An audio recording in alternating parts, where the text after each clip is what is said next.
the end of the day, on she still did what she Sophisticated had to do as a woman. Yes, Boaz did end up rescuing her, but that was not her ultimate goal. Either way, she was gonna eat, she was gonna have some food, she was gonna come home with something. It wasn't like she was like, oh, I'm just gonna sit and look at the paint dry on the wall, let's look at it and see what happens, and hopefully a Prince Charming will walk through the door and rescue me from my poverty. She was like, no, even if somebody comes or even if they don't, guess what, we gonna eat tonight. I'm not gonna be starving to death. Dedication, preservation, take a look inside your salvation. Do every good work, it takes patience, like a butterfly, transformation. What's up guys, Sophia here, and I am back with another video with my stuff hanging over here. Just ignore that, pretend like if it pops out, you know it's not happening, just pretend. Don't forget to subscribe to my channel and hit the notification bell so you can stay updated on all my videos. And don't forget to check the description box because I often put a lot of things in there, including my Patreon, where I talk about all things leveling up your life on all levels, from financial to fashion to money to whatever it is we want to level up right now. Let's go ahead and get right on into it, shall we? So what this video is going to be about is this is going to be about the boss moves that Ruth made in order to get to her man. I mean, not that life is about getting to a man, but she did make some boss moves to get to a man. I did a video similar to this about Esther and how she used her feminine essence to get her king, and I thought it would be very fun to do one about Ruth as well. And often the whole point of this is not to just read the Bible to you, it's so that you can take lessons from these women so that you too can imitate their success. The first lesson that we can learn about Ruth is that she was not afraid to move on. So what do I mean by moving on? This could be moving on from your ex. This could be moving on to another city. This can mean moving out of your small behind town. This could be moving on to another job. This can mean moving and dreaming bigger. Whatever it is that you do, and one thing that you cannot do is you cannot say stay stuck. How do you know that the man that you want to meet is not on the other side of the freaking rainbow? The other side of the freaking rainbow that you have never seen or exposed yourself to, but you want to stay in Timbuktu, God knows where, not doing anything much, not to make fun of, you know, wherever you're from. There's nothing wrong with that, but sometimes we just have to get out of our comfort zone. We have to get out of where we are to get to a better place, to get to where we want to go. If you know where you are is not yielding any sort of results for you, why are you still there? You can't sit in one spot and be complaining about how there are no good men, how you're never going to meet anybody, how there are no good opportunities, but you still sitting there. Whose fault is that? And we see that in Ruth 11, when Ruth is a Moabite woman and she is decided to go to Bethlehem with Naomi, and Naomi is telling her to go back. But one thing significant that she said is, do I have sons in my womb that may become your husbands? Go back, my daughter, go, for I am too old to have a husband. If I said I have hope and I have actually had a husband tonight and even give birth to sons, would you wait until they were grown? Why would you go without marrying? So what Naomi was saying to Ruth is that, yo, don't come to Bethlehem with me, because in that day and age with the Jews, it's like they would, if they became a widow like Ruth was, they would often marry a sibling, like in the Old Testament, not the New Testament, in the Old Testament. So she was basically saying, yo, if you come with me, there is no hope for you to get married because you are a foreigner. You are, you know, the least likely candidate to get married. However, what I feel like this symbolizes is that these are often fears that we tell ourselves. If we move from where we are and go to a new place, it might scare us because we are new. People might not see our worth. People might not see our value.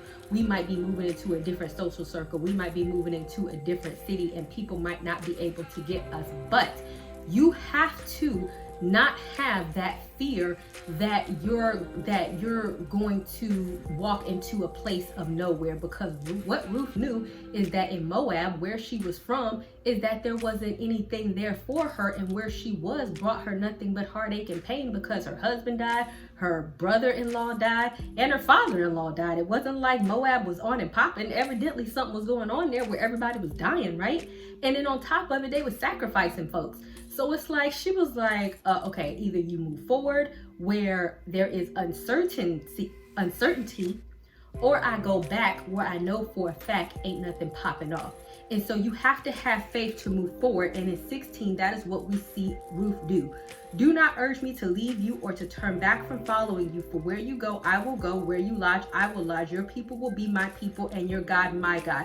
Where you die, I will die, and there I will be buried. May the Lord do the same to me as he has done to you, and more also, if anything but death separates me from you. Because you don't have to follow nobody. That's not the point of this. But it is the act of having faith that if I move forward and go somewhere else, that God has something abundant for me. Because really, the act of cleaving to God is what caused Ruth to be blessed. And we know that is because ultimately, when she met Boaz in chapter 2, verse 12 said, may the Lord repay you for your kindness, and may your reward be full from the Lord God of Israel, under whose wings whom you have come to take refuge.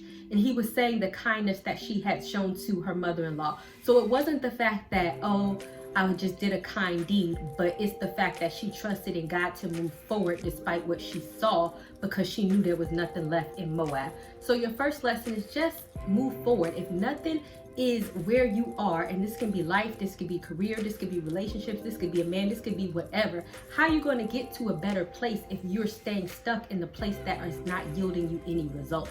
So the second is to do so in expectancy. I always believe that you should wait with the Lord with expectancy. You don't know what's going to happen. You don't know when it's going to happen. You don't know if it's going to happen. But what you can do is expect that it's going to happen.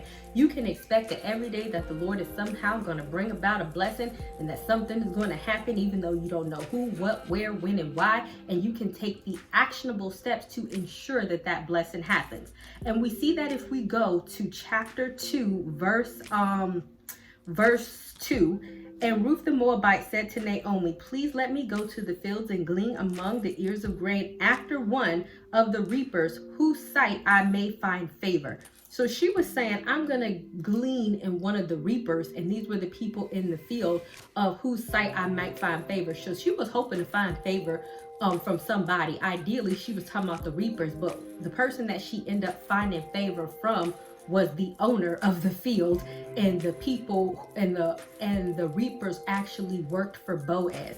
So not only did she expect for something to happen, and she was willing to put in the work because she had to go to the field. She couldn't just sit in her house and say, hey, I'm gonna hope to go glean, or I'm gonna talk about gleaming, I'm gonna talk about my dreams, I'm gonna talk about one day moving to a big city, talk about one day, dating up, doing better, finding a good man, I'm gonna talk about getting rid of this bad relationship. No, she actually took action to do it, and then she expected something to happen because she was taking the actionable steps to do what she expected. Does that make sense? Like, she was taking steps to do so that she could receive what she was expecting to receive. So you can only expect a good relationship if you're single. Like, you can't be in a bad relationship. Tomorrow I'm expecting my man to come along, my future husband, and you with somebody. Come on now, that don't make sense. So you have to take the actionable steps and put yourself in a position to receive the blessing that you're expecting. Number 3 is that you have to worry about you.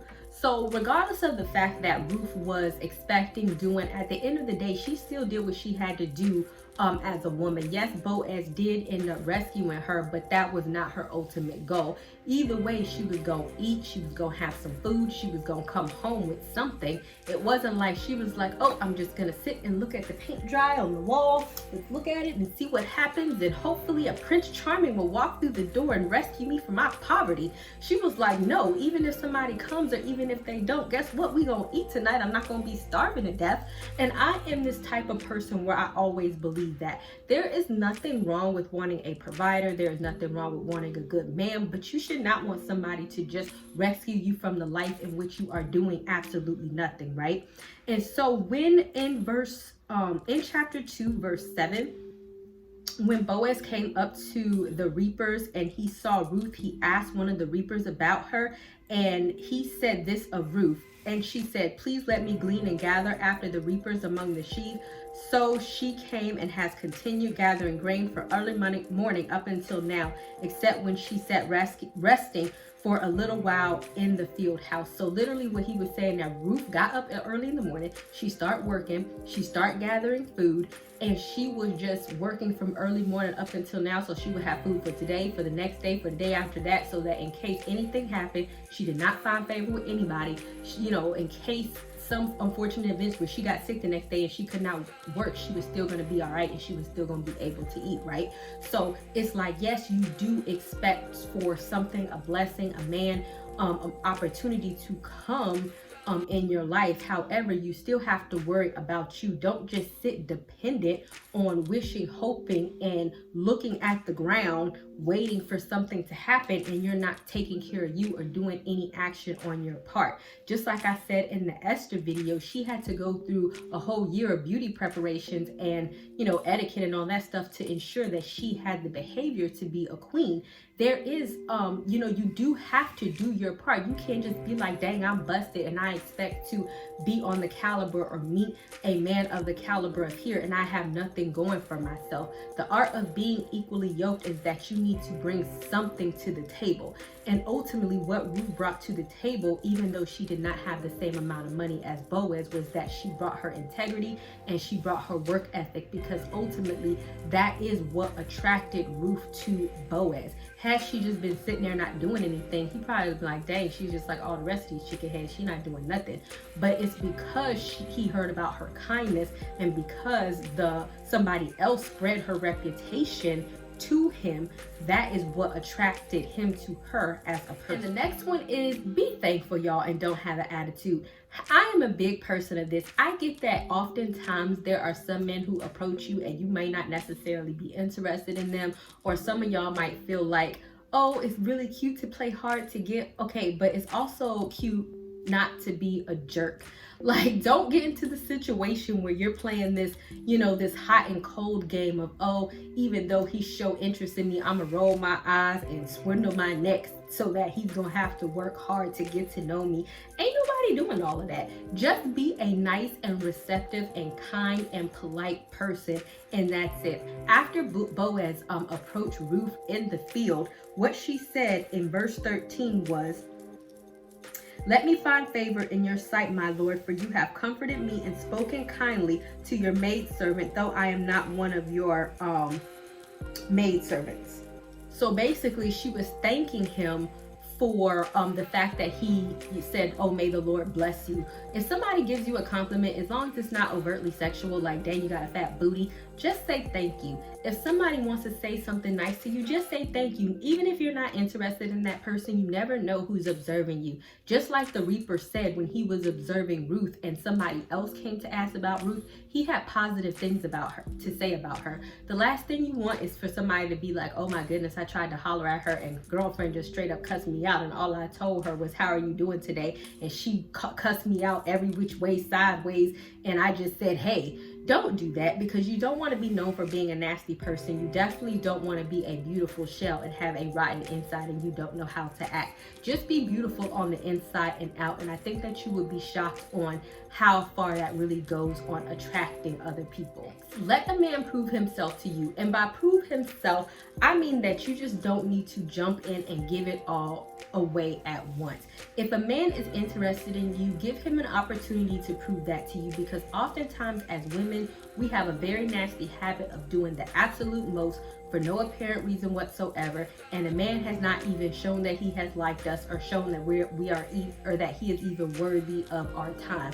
He would just say hi, and tomorrow's my birthday, and the next thing you're knowing, you're buying a $3,000 watch for him just because he asked you out on a date. You don't freaking know this fool. So it's like, why don't you get to know the level of interest that he has by his actions?